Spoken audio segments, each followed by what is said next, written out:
मुफ्ती साहब गैर मुस्लिम के ज़कात ॾेई सघूं था? फ़र्ज़ जेकी ज़कात आ या त कंहिं बि गैर मुस्लिम के ॾियणु जाइज़ न आहे, मुसलमान के ही ॾियणी आहे।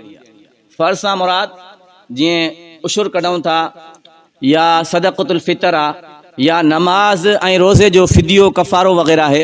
इहे शयूं छो त वाजिब ऐं फ़र्ज़ जे दर्जे में हूंदियूं आहिनि। इहे शयूं कंहिं मुसलमान खे ॾियणियूं आहिनि, कंहिं गैर मुस्लिम के न आहिनि ॾियणियूं। बाक़ी जेको नफ़ली सदक़ो आहे, नफ़ली सदक़ो उन गैर मुस्लिम के ॾेई सघो था जेको इस्लाम जो दुश्मन न हुजे।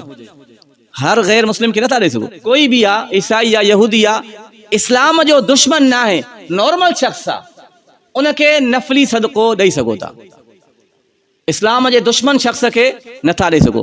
ॿियो उहो गैर मुस्लिम जेको इस्लाम जो दुश्मन त ना है पर पंहिंजे मज़हब जी तबलीग कंदो आ, पंहिंजे मज़हब जी हर कंहिंखे दावत ॾींदो आ, अहिड़े शख्स के भी नफली सदको नथा ॾेई सघो। नफली सदको हुजे या ज़कात हुजे, नफली नथा ॾेई सघो। जेको आम शख्स आ, तव्हांजो को मुलाज़िम आ, तव्हांजो को पाड़े वारो आ, उहो इस्लाम जो दुश्मन भी ना आहे, पंहिंजे मज़हब जी दावत भी नथो ॾे, त उनखे नफली सदको ॾेई सघो था। फ़र्ज़ सदको मुसलमान खे ॾियणु ज़रूरी आहे, गैर मुस्लिम खे नथा ॾेई सघो। अल्लाह साईं सम्झण जी। हिंदू जे घर जी पकल मानी खाइणु जाइज़ आहे? हिंदू जे घरां जेकॾहिं गोश्त पकल अचे, गोश्त जी भाॼी, उहा न खाइजे, छो त गैर मुस्लिम जी ज़बा थियल शइ, चाहे मुर्गी हुजे चाहे जानवर हुजे, उहो हराम आहे, उनजो इस्तेमालु करणु जाइज़ न आहे। ॿियो उन्हनि जे मज़हबी एतबार सां जेकी शइ पकल हुजे उहा बि न खाइजे।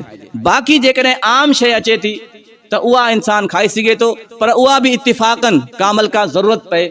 हर वक़्तु हिंदू सां दोस्ती मोहब्बत खाइण पीअण गॾु, इहा शइ वरी जेको आहे क़ाबिले नज़र आहे, अहिड़ी का गहराई पर रखणु, उन सां खाइण पीअण हर शइ गॾु हुजे, इहा मोहब्बत ऐं इहो जेको ताल्लुक़ आहे इहो दुरुस्त आहे।